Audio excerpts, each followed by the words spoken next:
O Moá começa no continente terrano, onde uma voz bem sinistra dizia que quando o coração do rei queimar e desaparecer, o ser que se iguala ao destino desse mundo descerá sobre esta terra. O imperador do império de Hut Clan sacrificou seus 12 filhos, sendo 5 meninos e 7 meninas, e mais 17 famílias da realeza. Tudo isso para convocar um deus de outro mundo que havia nas profecias. A cena vai para o rei e um garoto aparentemente sem roupas. O rei estava muito irritado e revoltado, pois o garoto era um inútil e não um deus igual dizia as profecias, e em seguida mandava o garoto sair de sua frente imediatamente. Já em outro quadro, o rei pedia que a existência do outro mundo respondesse ao seu chamado, enquanto uma cobra meio dragão estava frente a frente com o garoto antes, que usava um golpe destruidor de céus na criatura. Após a morte do monstro, ele dizia que as criaturas de outro mundo não iriam o matar, afinal ele foi convocado pelas mãos do rei, e ele é o herói de outro mundo, chamado Sung Si-Han. A magia mais forte de Hulk Clan corre pelo sangue da família imperial, que é a habilidade de convocar alguém do outro mundo. Muitas pessoas morreram por conta desse poder, e tiveram que lidar com a tirania e a extorsão desse rei cruel, sem falar que a vida do Sung foi um inferno por causa desse miserável. Assim que o rei o convocou, ele presumiu que o garoto fosse um lixo sem poder, e o prendeu. Foram 3 longos anos de desespero, mas agora ele pode apontar sua espada para o rei e finalmente ter sua vingança. Sem medir esforços, ele ceifou a vida do rei, e finalmente tudo havia acabado. Uma garota de repente aparecia e falava que finalmente o Sung teve sua vingança e o parabenizou. Os dois se abraçaram e ela dizia que ele não precisava mais se preocupar, pois agora os dois juntos teriam uma vida feliz. Outros 2 amigos de Sung diziam que ainda não havia acabado, pois a profecia informa que tudo terminará quando o coração do rei for queimado, e estenda até elogios ao prota, pois não achou que poderiam derrotar o rei. Outro parceiro do Sung pergunta se ele não vai morrer quando queimar o coração do rei, e um cara loiro fala que não, pois ele foi convocado através do sangue da família imperial, e não tem o sangue em si, e ele não vai voltar para o seu mundo se o coração do rei for queimado. Sung então fala que se decidiu, ele vai permanecer nesse mundo, ele nunca vai abandonar seus companheiros de equipe e o amor de sua vida, porque no fim tudo nesse mundo é precioso para ele também. Seus companheiros aparentemente ficaram felizes com essa declaração, e a garota dava um beijo nele, mas de repente seu sorriso ficava maligno, e um portal dimensional tinha sido aberto. E Sten falava que mesmo que a linhagem de Hut-sama, se seu coração estiver vivo, ele ainda vai poder abrir portais para o outro mundo. Ele continuava falando que Sung ficou muito forte, popular e amado, então ele pode acabar mandando neles, e se tornar outro rei, e eles definitivamente não querem isso. Sung, sem compreender essa situação, pede ajuda de sua amada, mas ela responde que não quer ser sua rainha, ela quer ser a mulher que tem um rei, e não ao contrário. Por fim, ela diz que ele é um homem que não pode ser dela, e assim ela o joga para dentro do portal. Já em outro dia, Sten declara que a Era do Mal acabou. Agora os 6 heróis são fundamentais para que a Era dos 6 Reinos comece. Os impostos altos foram abolidos, as pessoas ficaram livres da escravidão, e os 6 reinos eram conectados uns aos outros. Uma nova era de paz e prosperidade foi criada. Em outro dia, uma camponesa falava que o dia estava ótimo para orar no campo. Ela fazia suas atividades e de repente se distraía com um peixe. Ela ficava alegre por ele estar fresco, mas se perguntava de onde esse peixe veio, e para não correr riscos, ela decidiu deixar ele para trás, pois estava muito suspeito. Mas do nada uma grande explosão acontecia. Era um porco que havia caído do céu, e quando ela olha para o céu, o Sung estava caindo pelado, e para piorar caiu de bumbum pro alto.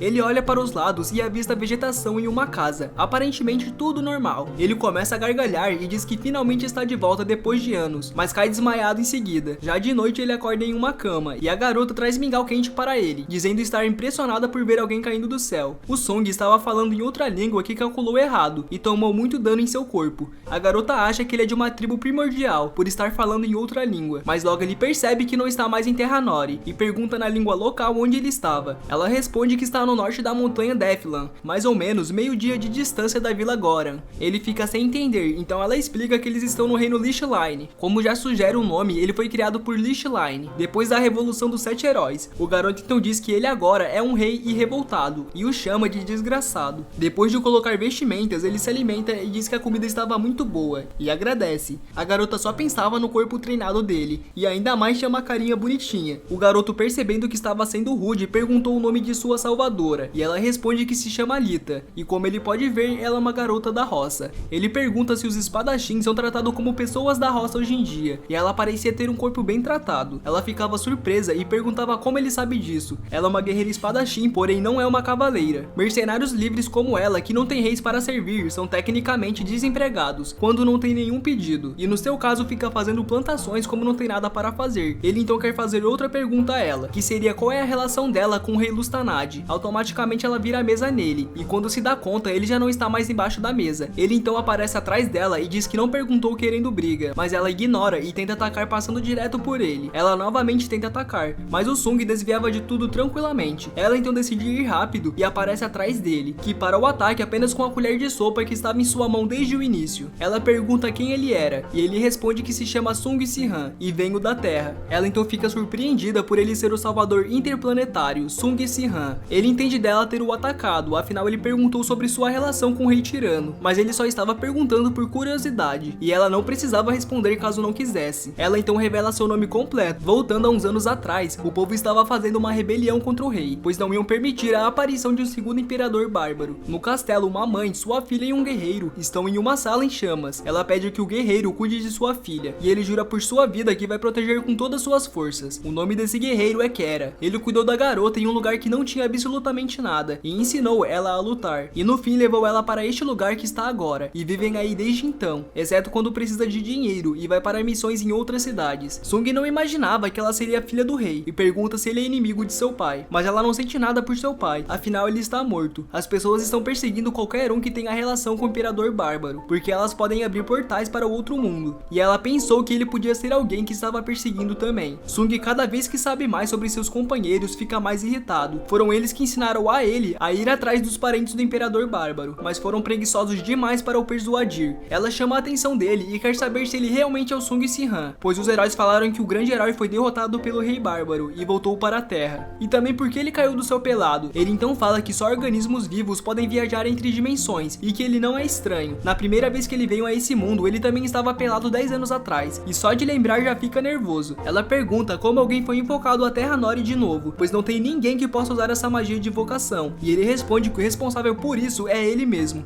Ele próprio se convocou. Ele levou 10 anos para fazer tal feito, e quando ia explicar, ele levava um choque de realidade. A garota estava sendo perseguida pois tinha o sangue da realeza Luz Clan, o poder de invocar pessoas de outro mundo. Logo ela foi usada por ele para ser sua invocadora, o que faz parecer para os outros magos que ela o invocou. Do lado de fora está um grupo de guerreiros, e o mago diz que tem traços de invocação nesse local, e provavelmente deve estar dentro da cabana. O superior Zeno agradece os esforços do mago, chamado Clã, e ordena que se preparem para a batalha. Dentro da casa, Sung se sente mal por ela, porque foi até ali porque quis, e agora trouxe problemas. Mesmo que ela não diga, ela provavelmente deve estar bem irritada com ele. Sem graça, ele fala que se ela tem algo a dizer a ele, é pra ela ir em frente, mas ela só o agradece por avisar sobre o ataque surpresa, tendo uma reação bem diferente do esperado. Do lado de fora, os soldados pediam que a garota saísse, e se não fizessem isso, iam explodir a cabana. O superior Zeno pedia que o mago começasse um pequeno ataque e ele o faz, deixando a casa coberta de chamas, deixando o Zeno muito surpreso. De repente, a garota passa em uma alta velocidade pelos soldados e derruba alguns deles, mas logo é atingida pelo ataque de Zeno, e ele está com raiva de um espadachim matar um simples soldado. Agora o cavaleiro de Listerine, chamado Zenon, vai lutar contra ela. Ela diz que ele está com magia em sua armadura e é um nível mais forte que ela. Ele tenta atacar, mas ela desviava. Vendo uma brecha, ela tenta atacar de novo, porém a defesa dele é muito forte. Ele então acerta um poderoso ataque nela e a faz ser jogada para muito longe. Enquanto ele diz para ela baixar sua arma lentamente, ela se rende. De repente Sung aparece e diz que o cavaleiro estava indo com tudo. Agora se sentiu mal por ela e pergunta se suas emoções não estão oscilando demais. Zenon fica espantado, pois o Sung se aproximou dele e ele nem sentiu sua presença.